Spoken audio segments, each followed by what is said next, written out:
What is up, Whisper Nation? Big Travy, Austin's here, and Johnny Game Time Hicks here. We are diving into episode 77. We are doing week 3 start sits, going through rankings, all that right here on the Fantasy Whispers. Yes, we're back again. Hey, let's pump up the volume. Right here.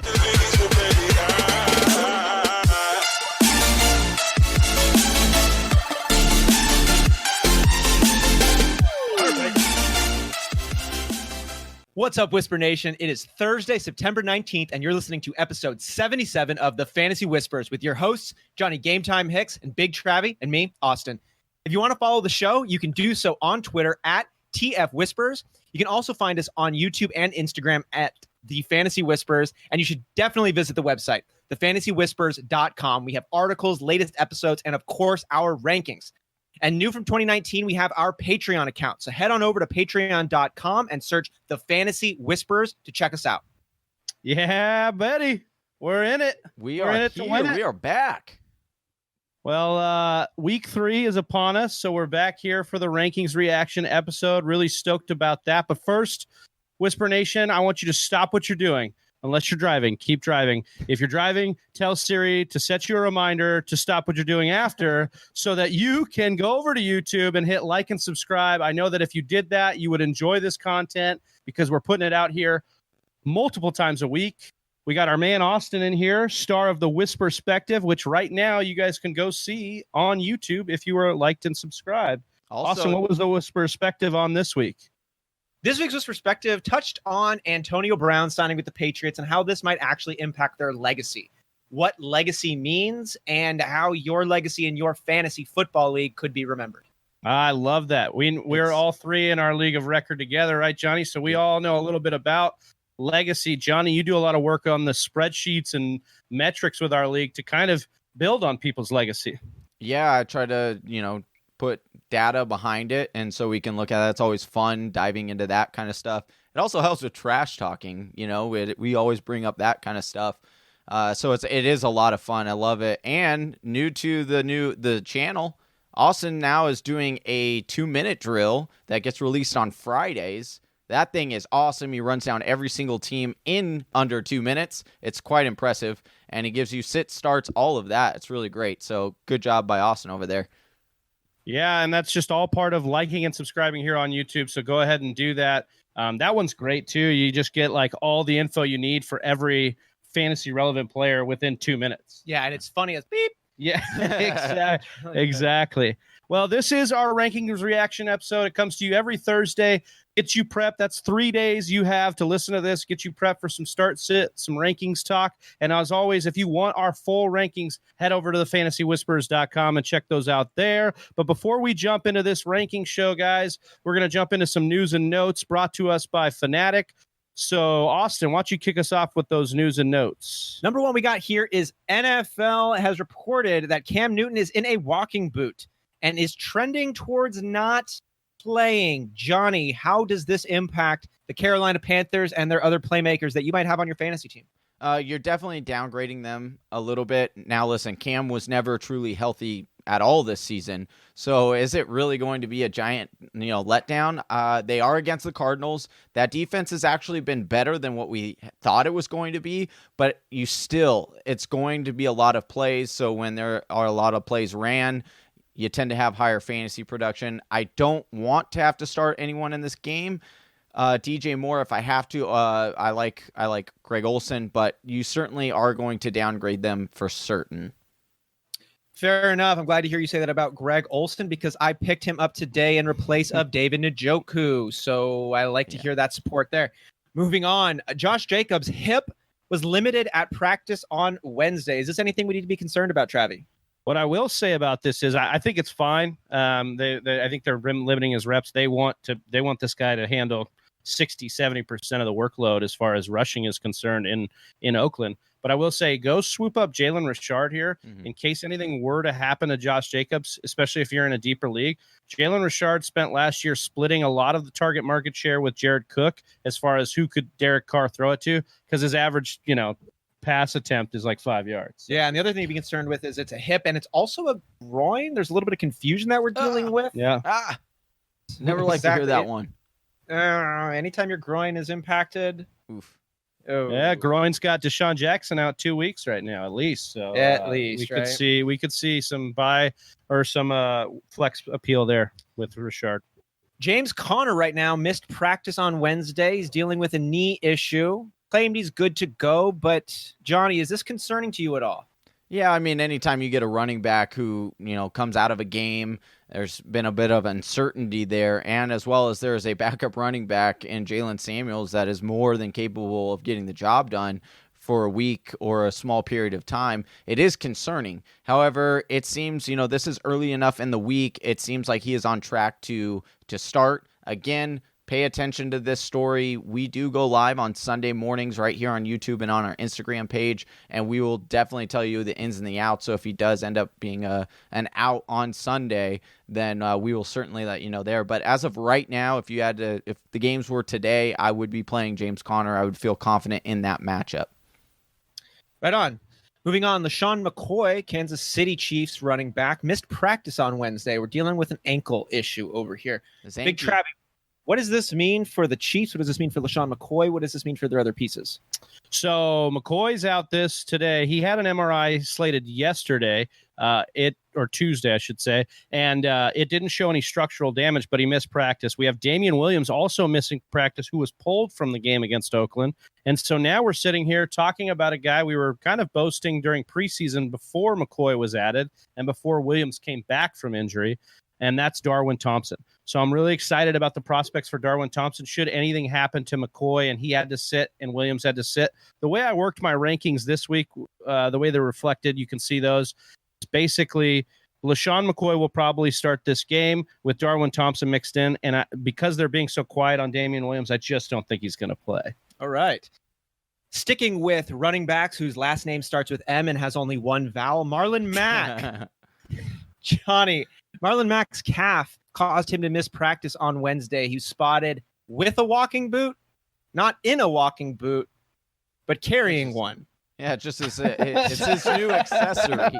It's his new accessory. It's the I've seen the fanny craze. packs are in. The fanny packs are in. The walking boots are in too. It's really great. You can put your wallet or store your weed in there, Bro. whatever you need. Little trinkets. Bro, he's Maybe like get a carrying little it. Snacks. Bring some snacks to the meeting. Whatever you need, We're like, dang, Marlon, are you hurt? He's like, no, I just put my Skittles in there. Jacoby likes it. I kept some tater tots for Jacoby. He's like, you want some? He's like, you want some? But kidding aside here, Johnny, Marlon Mack, do we have anything to be concerned with here for your Sunday start? Definitely. I mean, it would be more concerning if he was actually in that walking boot. But I do have Marlon Mack slated very, very high. I think he has a great matchup. We'll get into that in a second. But certainly if he cannot go, then there are other options there. Jordan Wilkins would be a nice start option there with Nyheim Hines as well. So keep that monitored. Jordan Wilkins, I don't believe, is owned in very many leagues. So he could be if you have Marlon Mack right now, I would go grab him just in case for precautionary. But that's just me. Big Travy, do you think that Marlon Mack, do you think Nyheim Hines or Jordan Wilkins would be in line to see a bigger role here? I'd take the bet that Nyheim Hines will be the bigger role here, just because he has been in the past when Mack missed time. But I do like Jordan Wilkins in standard, and I would prefer Nyheim Hines in PPR. Yeah, absolutely. All right. And the last news and notes name we have here, Aaron Jones. According to coach Matt LaFleur, he said he wants to even up the touches between Aaron Jones and Jamal Williams. So the question is here, how concerned are we for the mental health of Matt LaFleur? That's literally all I'm concerned about here. And I'm really concerned about his physical health when Aaron Rodgers finds out about this. Because I feel like he needs to stop messing around and just be the assistant head coach he was hired to be. Yeah. The assistant head coach to Aaron Rodgers. Dang it. Why are You don't know the drill. Why are these coaches becoming so cute? Like we heard Cliff Kingsbury come out after week 1. Oh, I was getting too cute. We saw the 49ers. They got really cute in a lot of their formations. Like, let's just play some football and give it to our best players. How about we just do that? Giving it to your best player seems like a winning recipe to me. I bet Aaron Rodgers would agree with that. Looking into the tea leaves, though, and moving down the line between Aaron Jones and Jamal Williams, do we really think that Jamal Williams is going to eat into any of Aaron Jones's workload. Trav, you got the Packers hat on now. What do you think? I would temper your Johnny's emotional over there. I would just not be so emotional here. I don't think that Aaron Jones is going to get vultured here. Look, we saw what happened in week 1 when they tried to mix more Jamal Williams in and the offense couldn't get going. This offense, running a lot of 12 personnel coming from the Shanahan tree, runs off of a steady running back dose. And Aaron Jones is the more talented guy. And we've been shouting free Aaron Jones for years now. It's time. Let the guy go and eat. And that yard per carry still starts with still a 5. strong. Yeah, it still starts. Strong. His yards per carry for his career and this season starts with a 5.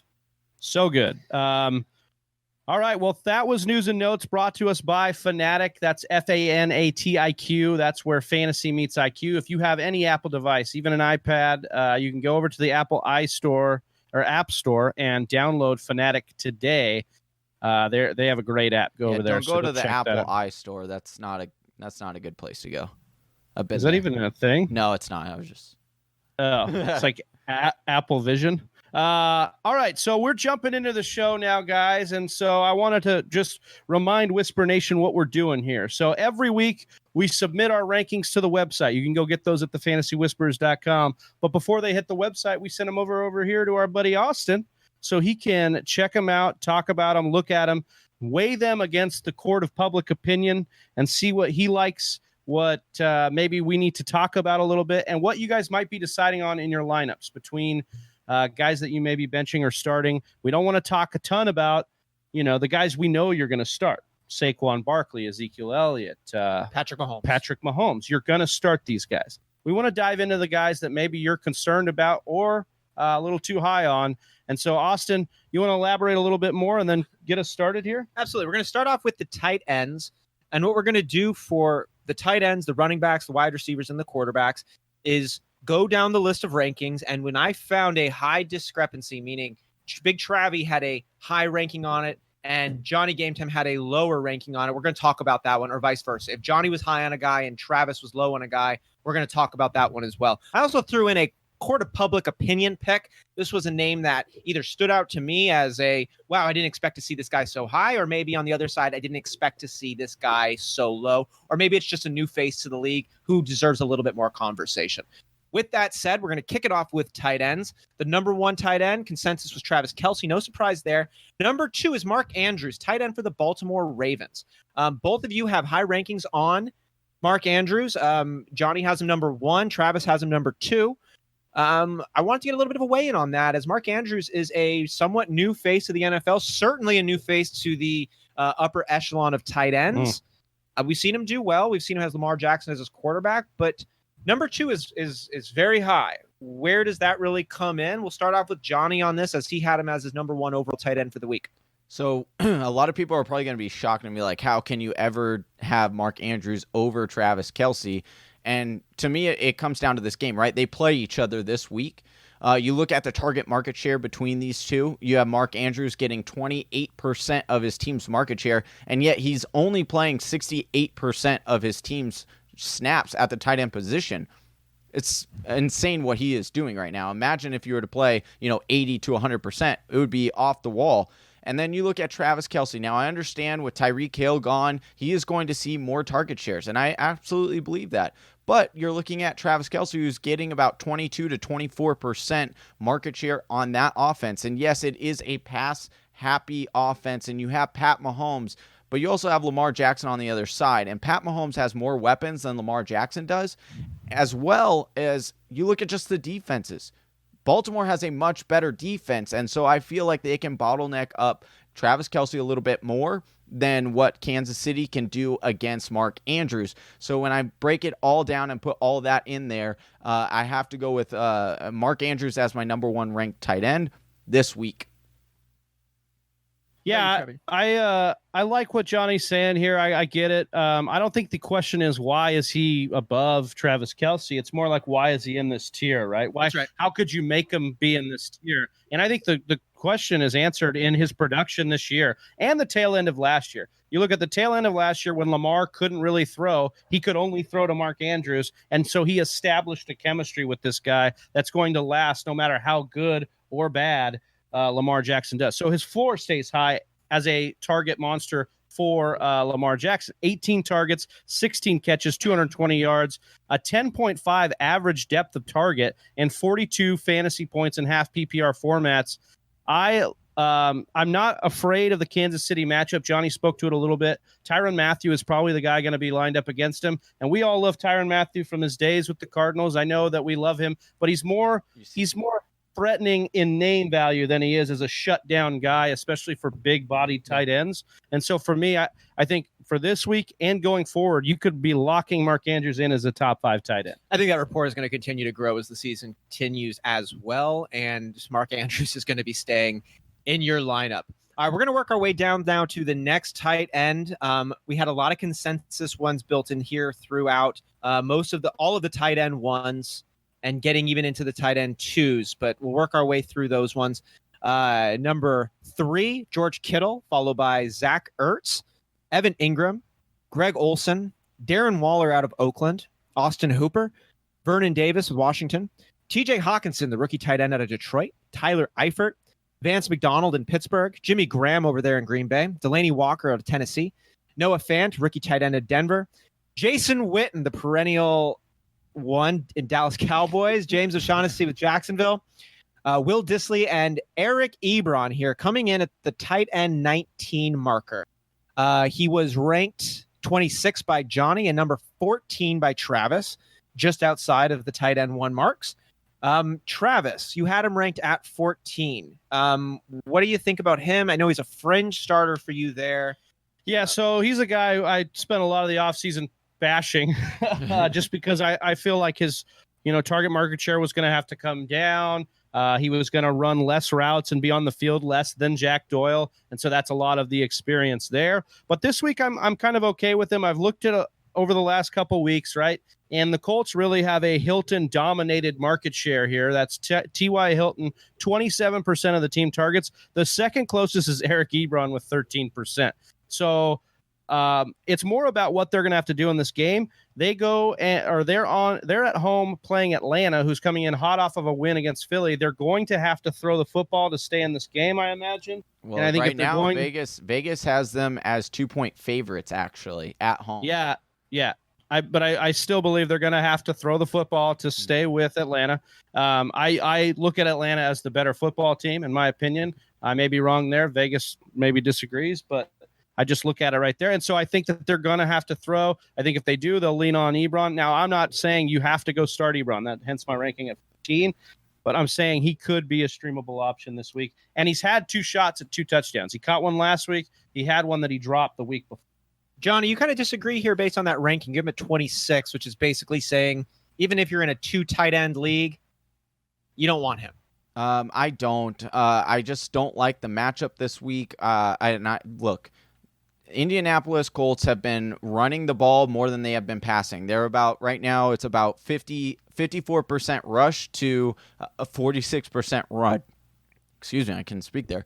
46% run. So, like I said, Vegas does have them slight favorites in this game. I think that they'll continue to feed the rock to the running backs there. They have to keep Matt Ryan off the field in order to be in this game. I understand which offense is more potent. Clearly, it's Atlanta. But we would have said that about the Chargers week 1, and guess what? They almost had a chance to win that game. And so I think in order to win these games, the Colts are going in a different route. We're not seeing this pass-heavy kind of offense. We're seeing they're running the ball, and they're letting their defense play good defense and hoping that just keeps them in the game. Now, do I think that Ebron could get he'll get targets. He's averaging, I think Travis said 13%. But, when you break it down and they're only going to be passing, 20, I haven't projected about 25, 26 passes, and you're saying 10% of that or 13% of that is what Ebron's going to get. It just doesn't add up to me, and so I would stay away from Ebron this week. Fair enough. All right, that's it for our tight ends. We're going to move on now to quarterbacks. And running down that list, starting out number 1, we have Patrick Mahomes out of Kansas City, followed by Lamar Jackson, quarterback for Baltimore, Deshaun Watson of the Houston Texans, Matt Ryan of Atlanta, Dak Prescott for the Cowboys, and Baker Mayfield, second-year quarterback out of Cleveland. This is the public opinion choice. You both have him here as the consensus number 6 pick. It's Travis's number 8. It's Johnny's number 4. Basically, I wanted to hear. I had somebody in another league drop Baker Mayfield. Is this warranted? Should people be trying to acquire Baker Mayfield in a trade? Is it safe to drop him? Do you just hold on? You obviously like him here in your quarterback 1 selection, Travis. Yeah, I think it's always safe to drop a player depending on who you're picking up to get him. If you're picking up Patrick Mahomes, go for it. Drop. I don't know why he'd be there, but I don't know why you'd be dropping Baker after 2 games. Look, the bottom line here is that Baker has a plethora of weapons. He's married to 2 coaches, one in the head coach of Freddie Kitchens and Todd Monken as the offensive coordinator. He's married to those 2 guys, and both of those guys have been on teams that have averaged top 5 in pass attempts for every other team they've been with. So the bottom line is they are going to push the ball down the field here. Chubb's going to get his. We like Chubb as a top 10 back usually every week. But the bottom line is that people are panicking on Baker based on what's happened so far. Tennessee, they were not ready for. They came out and he threw a ton of picks. He's got 4 picks already through the year, only 2 touchdowns. But he's still top 10 in things like average depth of target. He still has OBJ on his squad. And we just saw what OBJ did in New York under the bright lights. And I think this is kind of the line in the sand you draw here. This is against the Rams. It's a tough matchup, I know. It's in prime time on Sunday night. I want to see, it's at home. I want to see Baker's moxie put on the field for once. We've seen a lot of it with the mustache. We've seen a lot of it in a press conference. Give me it on the field again. Yeah, I haven't seen it on the field again this year. And so I would say give him 1 more week, give him this big premier matchup, and then see where you're at with Baker Mayfield. But this week, I like him as number 8. I think he's still a top 10 option this week. And I have faith in Baker Mayfield. Johnny, you have him even higher at 4. Do you have anything else to add to that? That was a great rundown there by Travis. But anything you'd like to throw on top? Again, this is against LA. The LA Rams is going to be a shootout. At least Vegas is projecting it that way. One of the highest over-unders, 51. They are projecting the Rams to be winning this game. So Baker is going to have to throw more.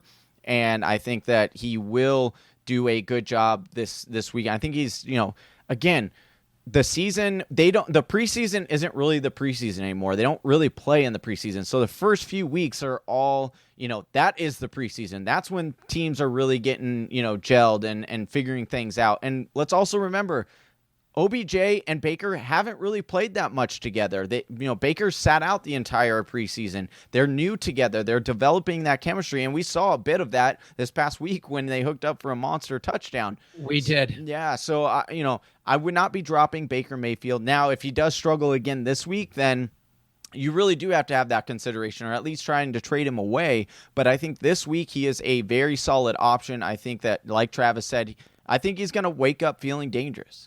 And I honestly think that. And the other thing that I like, though, I will say, is I am kind of liking the little bit of struggling because I have several bets on Murray versus Baker. And so far, those are looking fantastic.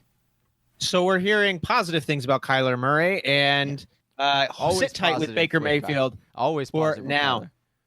Number 7, moving on in the quarterback list, we have Aaron Rodgers of the Green Bay Packers. Number 8, Matt Stafford, followed by Jared Goff out of the Los Angeles Rams, Kyler Murray, Arizona, Tom Brady with New England, Russell Wilson out of Seattle, Carson Wentz with Philadelphia, and number 14, Jimmy Garoppolo, quarterback for the San Francisco 49ers. Travis, you have him here at 10. Johnny, you have him at 20. So Travis, you're basically saying this is a startable QB1 this week. Johnny is saying only if you're in a double quarterback league. Travis, how do you put him there in the top 10? What gave you the confidence to do that? He's coming off a really good game, 3 touchdowns, nearly 300 yards, playing Pittsburgh. Pittsburgh has been top 10, number 6 in fantasy points allowed to the QB, 24.9 per game. So he's got a really good shot to land within the top 6. I'm putting him at the top 10, so I'm kind of hedging my bet even a little bit there. And we look at what San Francisco was last year. They were a team that ran a ton of yardage but didn't score a ton of touchdowns. They were a prime candidate for positive regression coming into this year. And I think we're starting to see that with all the backs that they rotate in that get Shanahan's system, that are catching balls out of the backfield. You've got Kittle. Deebo Samuel emerged last week as a guy that they're playing now over Pettis that's looking really good. And I think, Marquise Goodwin from last year, Jimmy G needed to get his legs underneath him after the injury. I think he's shaken off a lot of the rust. I'm really excited about not only this week because of the Pittsburgh matchup, but going forward for Jimmy G. Right on. And you, Johnny, though, you don't have him. You're not a big fan this week. Why not? I will say that, seeing the rankings, I will probably adjust him a little bit, but not significantly. Listen, this is a game where, it is in Pittsburgh. However, the 49ers are still favorite in this game, even on the road. And you look at, again, I want to break up the run to pass ratio. And this is another team. We talked about the Indianapolis Colts. And guess what? The 49ers are even more run heavy than the Indianapolis Colts, and they are 56 to 44% run to pass. Excuse me. So they aren't throwing they are relying on that running game. And guess what? Their defense is really good. Their defense has been shutting out teams and really limiting them. And I think that might happen again this week. It's not a significantly high over-under. It's kind of in the middle there. And so I think that the 49ers will be in control of this game. I do think that the Pittsburgh Steelers defense is going to be a little bit better this weekend because they did trade with Miami for their safety. He is a good young safety, and I think he will fit well in that defense. For me, I think that their game script will not flow in the direction that you would need for Jimmy Garoppolo to throw for 300 yards. I don't think they need it. And so therefore I have limited that, but I think their running backs are fantastic and that defense is good. We will wait and find out. Moving on now from quarterbacks to wide receivers. We're going to start off at number 1 and work our way down. Odell Beckham comes in at this week's number 1 choice. Talked about him earlier, receiver for the Cleveland Browns. Followed by DeAndre Hopkins out of Houston, Michael Thomas out of New Orleans, Keenan Allen with the Chargers in Los Angeles, Sammy Watkins, that new wide receiver 1 in Kansas City with Tyreek Hill out, Devontae Adams coming in at number 6 in Green Bay, and brings us to number 7, Emmanuel Sanders. This is the public opinion choice over here. We had Johnny rank him at number 6. Travis rank him at number 6. Johnny rank him at number 11. Both of you who have him in the top of wide receivers, wide receiver 1. Travis, that's a pretty high number there, number 6. What gets you so excited right now about Emmanuel Sanders? We were kind of waiting to see what would happen with Joe Flacco, right? To see which guy he would vibe with. A lot of people thought the tight ends because of his final years in Baltimore. That's kind of what he did. And Noah Fant got drafted, so maybe Noah Fant. But like rookie wide receivers, rookie tight ends tend to struggle. I'll tell you who it's been, guys. The guy that leads the NFL in red zone targets, Emmanuel Sanders. He's got 7 red zone targets through 2 weeks. He's tied for 14th in the NFL with 20 targets overall, just 2 games into the year, and he's the wide receiver 4 on the year right now. We're talking about a team that has not looked very good on either side of the ball, if we're honest, and so Denver will be in a lot of games where they're going to have to throw to get back into it, similar to last week when they tied the game just to get, lose it on a kick. Who did they lean on? Emmanuel Sanders. And I think, similar to what we've seen in the past with Jacksonville, where you have to lean on one of those wide receivers, Emmanuel Sanders is a guy I'm buying on a bad team that I want all shares of. And this week plays Green Bay. I know they've been tough, but based on what Green Bay showed me last week, you're going to have to throw to keep up with Green Bay. That usually is the case, especially when Green Bay's at home like they are this weekend. I really like Emmanuel Sanders this week. Johnny, and you have him at 11. That's still a wide receiver 1, just a little below there of Travis's ranking. Anything to add? Yeah, I mean, you're talking about a wide receiver who's getting, 10 to 11 targets. He's averaging 10.5 targets per game. You like that volume automatically. And again, Travis talked about how the Green Bay Packers offense or defense is a lot better than last year and has stepped up. But you look at where Emmanuel Sanders does a lot of his dirty work, and that's underneath the routes, right? And if you look at what the Green Bay Packers have given up the most, it's short right and short middle, and then short left. Those are the top 3 that they give up the most. And guess what? That is what Sanders runs. Those are his routes. So I expect another dink and dunk because that's what Joe Flacco does now. And that plays in the hand of Sanders. And he looks great. Let's just kudos to him. He does look good. He gives, I know this is a fantasy football show, but this gives hope to, other sports and guys who do it, because before an Achilles injury, just like modern medicine, right? Like we've seen, Achilles had been the Achilles heel for a lot of people, and people are, Emmanuel Sanders bouncing back. Yeah, looking good. So I love Emmanuel Sanders this week. Brad Pitt would not be stopped Yeah. these days. Yeah. Little Troy reference over on that one. All right, moving on. The number 8 receiver, Julio Jones out of Atlanta, Juju Smith-Schuster in Pittsburgh, Cooper Kupp for the Rams, and Chris Godwin over here. Chris Godwin, Travis ranked him 21. Johnny ranked him 7. So Johnny's got Chris Godwin here as a pretty high level wide receiver 1, and Travis is flirting there with wide receiver 2 value. Johnny, tell me why you love Chris Godwin right now. Well, Chris Godwin is, listen, you have to be like water in this industry, right? You have to be able to admit when you see something or when you are wrong and be able to pivot. If you don't do that, you're destined to fail. And I will admit I was extremely wrong in Chris Godwin. I did not see this happening. I did not, coming into this season, saying that he would be, me and Big Travy joked about it. We're saying the number 1 receiver for the Bucs, that's Mike Evans. How can that even come close to being anybody else? And if you were to say it was going to be anybody else, it would be OJ Howard. Well, guess what? OJ Howard has since disappeared. I don't know what is going on. Bruce Arians comes out and he's been, attacking OJ Howard, saying he's not a good football player, which I don't understand. But you look at this target market share, and what do you know? It is Chris Godwin leading that target market share with 25%, and you have Mike Evans at 23%. So I don't think that this is going to change because Chris Godwin is not coming off the field. He's looking great. And then guess what? He goes against the New York Giants this weekend. Couldn't ask for a better matchup. Chris Godwin has been a beast so far this season. And so I'm going to be like water. I'm going to adapt. And Chris Godwin is the receiver that everyone thought he was going to be. Travis, you might have a little bit of a different take on it, or maybe you agree with a lot of the things that Johnny's saying. You just downplay them a little bit. What's causing you to have him at that wide receiver 2 level? I just have concern that what we've seen is a bit of an aberration, at least in the sense of how much of the market share that Godwin's dominated and how much he's been relied upon. I still, and maybe I will go down with the ship. Johnny wants to be like water. I understand that completely. I've been wrong. I have Chris Godwin at number 21. That is screaming that I was wrong on Chris Godwin this year. So I understand that.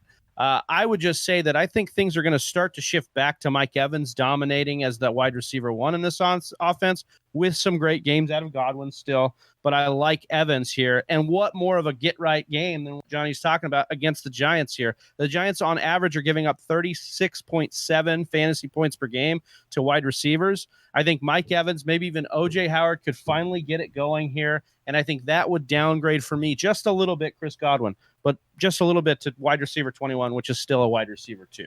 And one thing I will add on to note with Big Travis' argument is also that Mike Evans has been sick. Let's remind ourselves of that. I think Mike Evans is a extreme buy target to go for this week. I couldn't agree more. And I don't think that you'll be able to buy him after this week because I do think he will have a really good game.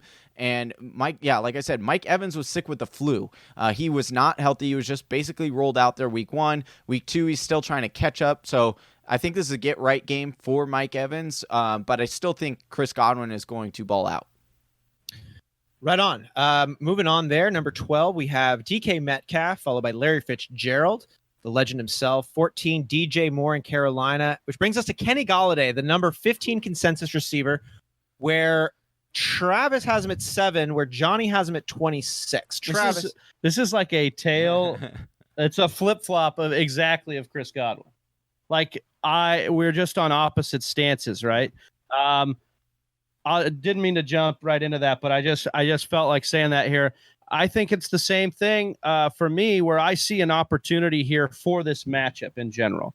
Philadelphia, and unlike in the situation with Tampa Bay, where you could maybe make a case for 2 wide receiver 1s, I don't think we're seeing that in Detroit. I think we're finally seeing Kenny G be the number 1 guy for Detroit here. We've seen him dominate the target market share, has 19 targets and 5 more targets than any other player on the team. So we see that Stafford is looking for him. Golladay has a touchdown in both of the first 2 games. And if you thought the Giants were a good matchup, the Eagles are a better matchup. They're number 2 worst against the wide receiver through these first 2 weeks. I love what I'm seeing out of Galladay and the connection with Stafford. And I'm honestly loving what I'm seeing out of Detroit as far as how many times they're throwing the football. They came in talking about Darrell Bevel. They were going to run and run and run. They've actually thrown the football a lot more than I thought, and I think they continue that against Philly this week. And Johnny, you're kind of on the opposite side here. You have him just outside of a wide receiver 2, ranked at 26. Mm-hmm. What brought in that ranking? So I do still have my concerns about what is the identity of this team, right? Kenny G, I love him. I think he's a great player. I think he's extremely talented, but he is getting 26% of this team's market share or target share, and that seems very, very high. He didn't even get that much last year when, all these weapons weren't even there. He was getting 24. And so you see like an influx in that. Yes, the chemistry is there. I like that.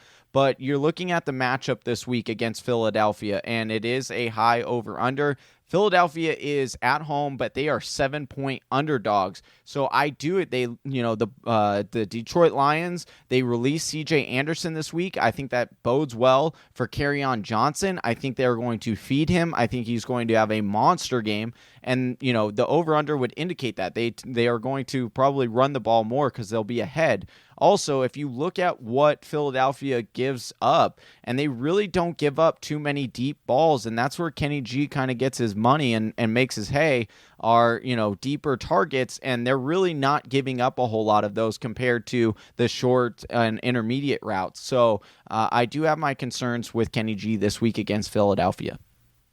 Moving on, the number 16 wide receiver, Calvin Ridley out of Atlanta, followed by Marquise Brown in Baltimore, Tyler Boyd out of Cincinnati, Robert Woods over there with the Rams, T.Y. Hilton in Indianapolis, Tyrell Williams in Oakland, and our number 22 wide receiver, DJ Chark in Jacksonville.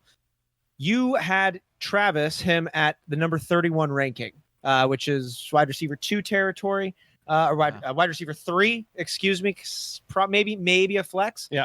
Johnny's more confident with him at 17. What caused you to put him at 31?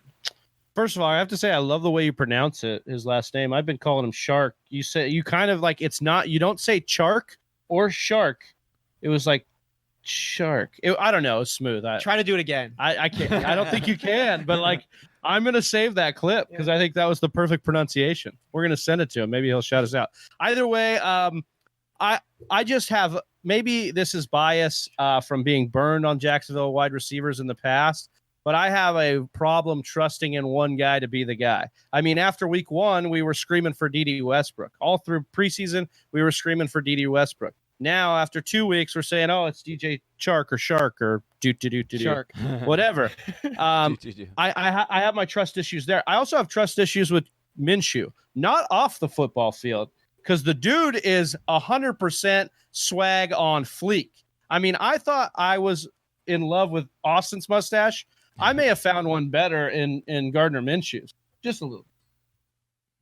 But for the show, this guy's stretching in just his jockstrap. He's out there running a locker room. I mean, he's doing that in Jalen Ramsey's locker room, right? I mean, Jalen Ramsey did just ask for a trade. Yeah, so maybe there's a correlation. Could be. But I think the big thing for me, 4 guys have 12 or more targets in this offense right now. That means the ball is getting spread around. That means Minshew's doing the things that are right, that are keeping him as a good starter. He's just spreading it around, getting to whoever's open. And I think Shark's got some upside each and every week, but I don't think he's a guy I'm going to be depending on as my wide receiver 2 each and every week. Or if I'm going to do so, I need to see it a couple. Johnny, you feel a little differently about this one. You're more optimistic over there and had him at 17. Why should we feel comfortable starting him in our lineups at a wide receiver 2 position? I am loving what I'm seeing over there from DJ, and he is becoming the target leader there. Yes, we were on D.D. Westbrook, but again, that was with a different quarterback. And, some would argue that Minshew is like better than what they had in Nick Foles. I don't know if I go that far. But I'm just saying what's being reported. Listen, 48.5 over under in Vegas. Jacksonville, 6.5 point underdogs. They will be throwing. DJ Chark is getting a ton of volume here. And look, we talk about how Mike can't guard Mike Thomas, 85% reception rate last year, which was phenomenal. Now, I understand it's only through 2 games, but DJ Shark is right there, 85%. Whatever comes his way, this guy's hauling in. And so, yes, most of his damage is going to be shorter to intermediate routes, but we saw this guy is an athlete. He was drafted not because of he was a really good wide receiver. He needed to develop. They drafted him because he was an elite athlete, and we are starting to see that, and it is coming together for him. And, once this is the other thing, backup rookie or backup quarterbacks, we see this all the time. The backup quarterback comes in, and we think like, oh, he's got all these weapons and this is exciting. And guess where he goes? He goes to his comfort zone where he is. And guess what? Him and Shark have had this chemistry. Why? Because they have practiced together a lot. And you are starting to see that. And so for me, I like the targets he's getting. I like the opportunity. It's a Thursday night game, so it's a little bit concerning there. But we do tend to see guys perform. And I'm not afraid of Tennessee's defense. After what I saw last weekend, come on. You know what, Travis? I think he means it. Yeah, I think he does. I think he does. All right. Love that take over there. Definitely something excited to stay tuned and see how that situation develops. Really everything in Jacksonville. I mean, Yeah. All right. We're going over to the running backs I'm now. rooting for him. Why not? We're going to start it at number 1 as we do and work our way down there. Alvin Kamara, the consensus number 1 back out of New Orleans. Saquon Barkley, number 2 there out of New York. Giants. Austin Eckler, love that he's climbing up there right now out of the Chargers. Christian McCaffrey over there in Carolina. Ezekiel Elliott out of Dallas. Nick Chubb in Cleveland. Dalvin Cook, he's looking good over there in Minnesota. Bringing us to number 9, Marlon Mack. Number 8. Number 8, excuse me. Thank You're you. good. Yeah, we have Johnny ranking him at 7. We have Travis ranking him at 12. Travis, you have him just on the edge of that RB1 position. And Johnny's a little bit more excited about him. Let's start off with you, Travis. Yeah, look, he is the RB12, I believe, on the year. So he's right about where I think he's going to finish. When I saw what Cook did to Atlanta, I was super excited. And then I watched Philly get in there and not be able to get a run game going at all against him. So I don't know what is possible here against Atlanta. Depending on what happens in that game, could Indy be out of it and force Marlon Mack out of game script?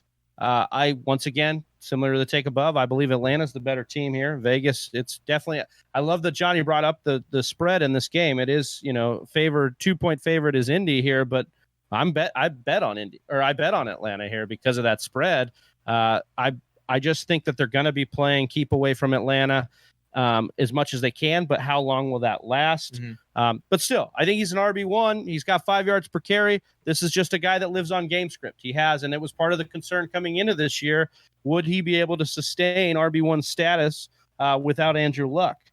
We saw it kind of go the other way last week. He didn't have his best game. First week, he had a great game. So we'll just kind of see what happens here. I'm not down on Mack. I'm not as confident as Johnny this week, but I still love Marlon Mack. And Johnny, why are you more confident on this one? You have him 5 places higher at number 7, just outside the top 5. So, like I had said earlier when we were talking above about Ebron, I do think that they're going to run the ball a little bit more in order to stay in this game. You look at what Atlanta's giving up 172 rushing yards when they are not playing at home for the team. Now, I understand that was just one game, and so I'm not projecting him to get that many yards, but I do think that he has a very good chance to fall into the end zone, and I do think that he sees 17 to 19 carries, and when he does that, typically based on what he has done in the past, he does get himself over 100 yards. And also, one thing I am a little concerned with, though, like Travis said, if this does, in fact, the script flips and they do have to come from behind or, throw, we have seen, the big thing for Marlon Mack that got us so excited preseason was that we saw Marlon Mack getting catches out of the backfield. And then all of a sudden the season started and all that went away. He has had 0 targets out of the backfield, so that does suck. That does hinder his upside, I believe. But I do think that I like this matchup against Atlanta at home, and so I do like Marlon Mack this week. Fire him up. All right, moving on here. Number 9, Le'Veon Bell. Unless he's out, unless he brings the boot, the walking boot. And this with time he's wearing unless it. it's actually on. Yeah. Don't do that then. Le'Veon Bell followed by the consensus number 10 in Aaron Jones. Travis, you have him at number 7. Johnny has him at number 14. Travis, RB7. Love that ranking with someone who has him on his own team. Let me tell me why he's such a good back this week. I'll just tell you why he's such a good back, period. Love it. I could do this for hours. Aaron Jones is an incredibly talented back. I don't care what Matt LaFleur wants to think about Jamal Williams. Aaron Jones is the man. You talked about at the top of the show, 5 yards career per carry, 5 yards per carry this year. Been catching the ball out of the backfield a lot more than he ever had in college, which is a great sign. We love that he added that to his game. He went from the week 1 clunker when you were just ready to sell him to whoever would offer to 23 rushing attempts against Minnesota. Okay, that's a really good defense. 116 yards and a touchdown. That brought him all the way up to RB14. I think we're finally seeing the wheels off here. It's time now. Like, just plug him in. Let's go. I'm confident in the matchup here against Denver, who has allowed 315 yards on average to opposing offenses. They're very middle of the road, and they got to come to Green Bay and play this game. Green Bay always usually historically runs better at home, like they did last week. They're going to do it again this week. I just really like Aaron Jones, and I don't see a lot of negatives in this game. Johnny, you told us how much you did like Aaron Jones earlier. You have him ranked at the 14th position with a running back 2 this week. So we know you like him, but just not as much as Travis this week. Tell us why. Well, I do think that Matt LaFleur is going to get cute and give more carries to Jamal Williams, which I don't understand. It makes zero sense at all. And so that did affect that a little bit, as well as you look at Denver. Now, I understand they're no Minnesota Vikings defense, but they are only giving up 98 yards rushing on away games, and this is an away game for me or for them. It is a 43.5 point over under. So it's not very high. Vegas is not projecting them to score very many points, and so I just don't have a whole lot of confidence yet in LaFleur and his shenanigans to be there. I will not be shocked at all if Aaron Jones ends up as an RB7 or even higher than that, because he is so talented. It's the coaching staff. It's Matt LaFleur. It's frustrating. That's what it is. I mean, there's definitely a case to be made that LaFleur lost track of Derrick Henry last year with the Titans. Could end up doing it again here with Aaron Jones. I understand the concern. But I just feel like if you watched them last week, you finally saw the Packers after 2 weeks look good on offense. And I feel like going away from that would be going away from what's good for them. Hopefully they do what is right for them. Moving on to the number 11 back, Chris Carson, followed by David Johnson out of Arizona, Derrick Henry in Tennessee, Leonard Fournette out of Jacksonville, Kerryon Johnson in Detroit, Todd Gurley out of Los Angeles Rams, James Conner in Pittsburgh, Matt Breida out of San Francisco, Phillip Lindsay in Denver, Josh Jacobs, the running back for the Oakland Raiders, Royce Freeman, running back in Denver, LaShawn McCoy, now over there in Kansas City, Raheem Mostert in San Francisco as well, followed by David Montgomery at the number 24 pick. This was the public opinion pick. You two had him ranked 23 and 24, so very, very close. And I wanted to flag this one as a guy who, have we seen anything from him yet? You have him as an RB2, which means he's going to be starting in your league if you have a 12-person league. And some people would probably be very happy to have a running back 2 at that position. David Montgomery, you still feel is going to be your guy at that spot. Johnny, why do you have him here right there? Well, listen, I like the matchup against Washington.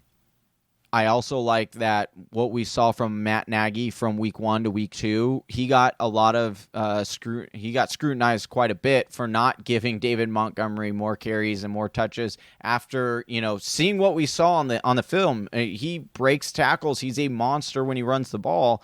And, and then you pair that with everything that they were saying in the offseason, it was like, whoa, this isn't adding up. All this hype and all this stuff, and then you're going to come out and not give him very many carries week 1.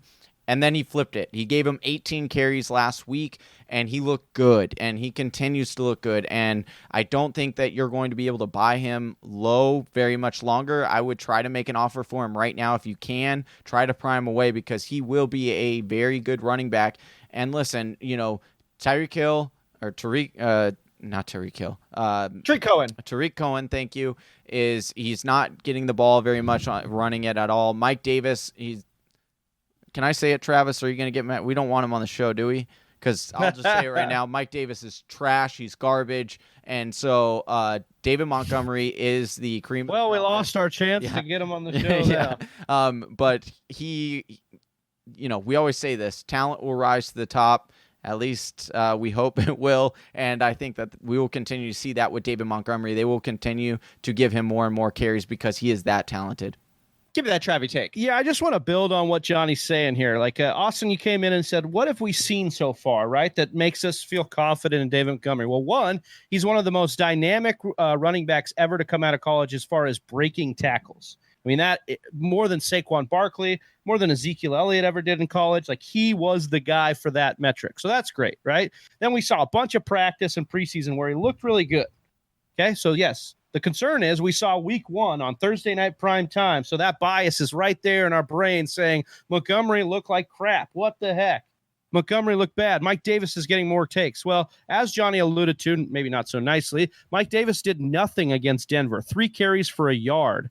And then Tariq Cohen, who they've basically relegated to their slot wide receiver, got 4 carries. He even got a carry more. I mean, Cordarrelle Patterson got half as many carries at 2. And then David Montgomery with 18 carries, only a 3.4 average. We talked about Denver. They can be tough. Scored the touchdown, so he's getting some red zone looks again. If the Bears can kind of get it going on offense, Montgomery has a really nice ceiling as that lead back, as a better Jordan Howard. And so and a guy that can catch. So I think that there's plenty to be excited about now. And I think similar to Aaron Jones, I've seen enough out of the cute coach in week 1 and then him to get back to football in week 2 to realize it's time to go for these running backs. Yeah. And I do think too that he's just putting in too many systems. He's trying to get too many things going, too many, play action and like just all this stuff that he doesn't need to do. Mitch Trubisky is not there yet.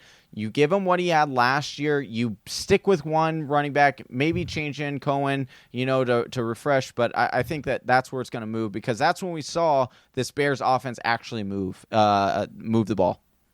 Well, like a Bears offense, hopefully we'll start moving the ball. We move through this show, guys. We are done with it.